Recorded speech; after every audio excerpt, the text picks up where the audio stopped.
రావణాసురుడు రాముడి చేతిలో చనిపోయే ముందు రాముడు తన తమ్ముడితో, లక్ష్మణ, మనకన్నా వయసులో పెద్దోడు, నువ్వు ఒక్కసారి వెళ్ళి రావణాసురుడు చెప్పే మంచి మాటలు ఒక్కసారి విను అని పంపిస్తాడు.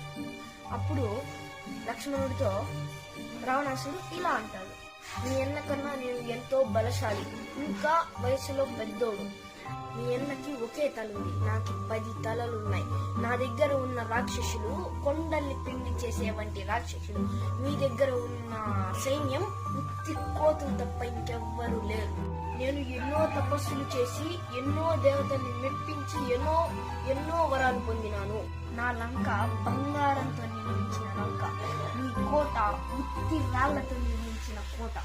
అయినా నేను మీ అన్న చేతిలో ఎందుకు చనిపోబోతున్నానంటే, మీ అన్న నీతిగా నిలబడినాను. నేను నీతి తప్పి సీతాదేవిని అపహరించాను.